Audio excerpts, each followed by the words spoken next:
Bismillahirrahmanirrahim. Assalamualaikum warahmatullahi wabarakatuh. Sebelumnya, perkenalkan saya sendiri yaitu Abdul Nurul, kemudian teman saya Viola Desi Ramadhani, dan satu kawan saya yaitu Kalam Wiratama. Nah, di sini kami akan menjelaskan tentang teorema ketunggalan isometri. Nah, jadi di sini kita akan mencari tentang ketunggalan suatu isometri. Langsung saja. Nah, untuk yang pertama yaitu tentang teori ketunggalan. Di sini udah ada pernyataan ya. Andaikan diketahui dua buah titik berbeda, yaitu A dan A aksen di V, dan yang menjadi pertanyaan adalah adakah suatu isometri yang memetakan A ke A aksen? Nah, jadi pertanyaannya tadi adalah adakah suatu isometri yang memetakan A ke A aksen? Nah, yang pertama nampaknya banyak sekali ya. Yang pertama, kita perhatikan translasi A aksen A terhadap A aksen. Kita perhatikan ya. Translasi A ke A aksen terhadap A yaitu A aksen itu sendiri. Kemudian selain yang pertama tadi, kemudian sekarang yang kedua, bisa juga pencerminan terhadap garis S dengan S adalah A aksen. Nah, di situ kita garis S yaitu suatu pencerminan, maka pencerminan dari pencerminan A terhadap S itu yaitu A aksen. Itu yang kedua. Kemudian yang ketiga, juga untuk setengah lingkaran A terhadap P yaitu sama dengan A aksen jika P merupakan titik tengah dari A aksen. Nah, jadi yang ketiga ini apa? Setengah lingkaran A dari B itu sama dengan A aksen jika P merupakan titik tengah A aksen. Kemudian yang keempat yaitu selain isometri A di atas masih ada isometri lain, yaitu translasi A1 A aksen dengan A1 sama dengan pencerminan dari A dan T itu sejajar dengan A1 A aksen. Nah, kita perhatikan ya. Untuk A1 itu sama dengan A1 merupakan pencerminan dari A. Pencerminan dari A. Nah, berarti itu terhadap pencerminan terhadap garis T yaitu ya. Ada sedikit tipu ya di situ ya. Jadi A1 itu merupakan pencerminan A terhadap garis T ya.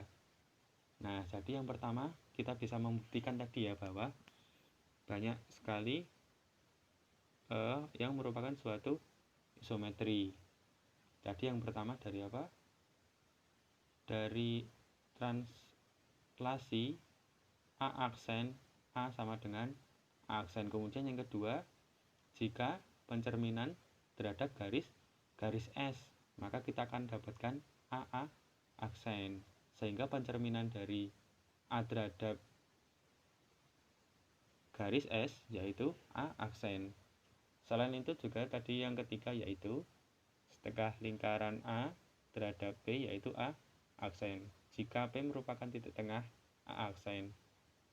Dan yang keempat tadi adalah translasi A1 A aksen dengan A1-nya itu merupakan pencerminan A terhadap T, dan T itu tegak lurus ya.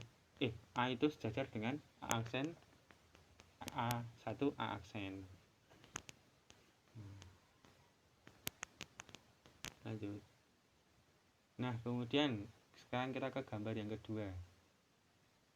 Misalkan berikut kita akan cari isometri jika 4 buah titik diketahui, di mana keempat buah titik tersebut dan tak segaris. Misal diketahui, misalkan di situ ada titik A aksen, B dan B aksen, dengan AB sama dengan A aksen, B aksen. Kita akan cari sebuah isometri yang memetakan titik A ke A aksen dan B ke B aksen. Jadi kita akan cari ya bagaimana memetakan titik A ke A aksen dan B ke B aksen. Jelas bila AB tidak sama dengan A aksen B aksen, tidak akan pernah ada isometrik yang memetakan titik A ke A aksen dan B ke B aksen. Mengapa itu terjadi? Karena kita ingat ya dengan T suatu isometri yaitu transformasi yang mengawetkan jarak. Kalau misalkan AB tidak sama dengan A aksen B aksen kan berarti kan T itu tidak mengawetkan jarak ya. Berarti syaratnya harus AB itu sama dengan A aksen B aksen. Nah, maka kita harus mencari memetakan titik A ke A aksen dan B ke B aksen. Bagaimana caranya? Nah, di sini udah ada ya. Tapi contohnya tadi gambarnya di atas ya, tidak apa-apa ya. Nah, pada contoh tadi yang di atas bahwa diketahui AB itu sama dengan AB sama dengan A aksen B aksen. Jaraknya harus diawetkan. Apakah benar ada isometri yang memetakan A ke A aksen dan B ke B aksen? Kita buat sumbu. Yang pertama A ke A1, misalkan garis T. Nah, kita lihat ya. A ke A1 misalkan garis T. Oke, kita ibaratkan itu garis T. Kemudian cerminkan titik A dan B terhadap T tersebut sehingga kita peroleh pencerminan A sama dengan A aksen. Kemudian pencerminan B sama dengan B1.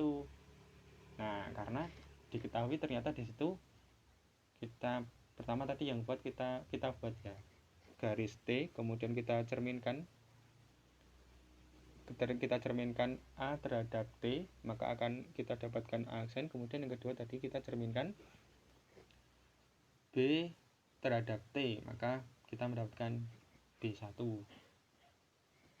Oke, setelah itu nah udah kita dapatkan ya tadi ya. Namun tadi yang kedua belum tentu ya B1 itu sama dengan B aksen. Mengapa? Jika B1 sama dengan B aksen, maka kita buat sumbu B1 B aksen. Nah, jadi kalau misalkan kita ingin B1 itu sama dengan B aksen, maka kita harus membuat sumbu lagi ya. Sumbu B1 dan B aksen. Misalkan garis S. Garis S kita lihat lagi. Nah, itu di sana sudah ada garis S ya. Di tengah antara B1 dan B aksen.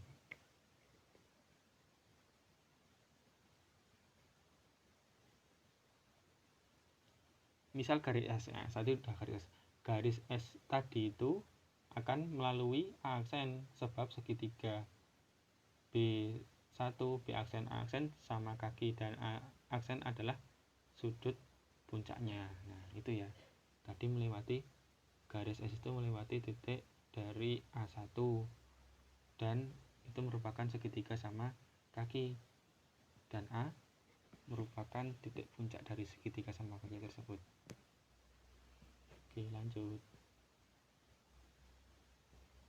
Dengan pencerminan terhadap dua buah garis tersebut kita peroleh, nah jadi kita peroleh ya pencerminan dari garis S, pencerminan dari garis T terhadap A sama dengan pencerminan A terhadap garis T, kemudian kita cerminkan lagi terhadap garis S, itu sama dengan nanti kita akan dapatkan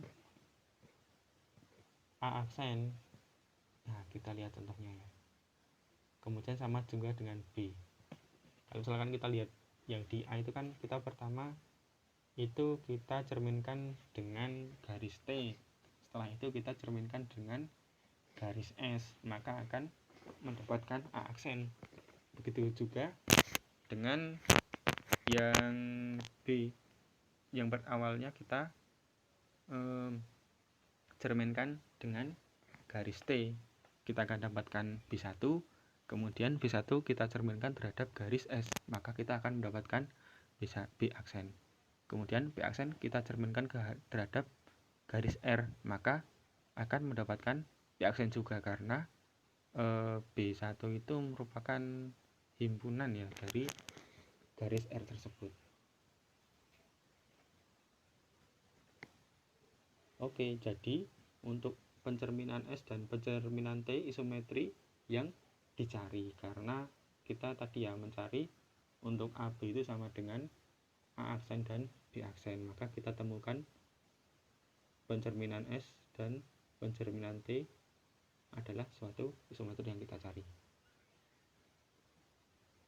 Oke, kita langsung ke contoh 2 ya, karena nanti contoh berikutnya dan contoh 1 akan dijelaskan oleh Viola.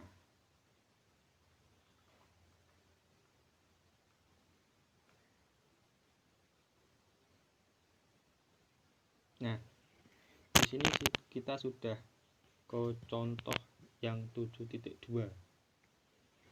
Diketahui A titik 0,2, B 0,6 dan C 3,6. A aksen min 3,0, B min 7,0 dan C aksen min 7, min 3. Dan S adalah sebuah isometri yang memetakan segitiga ABC ke segitiga A aksen, B aksen, dan C aksen.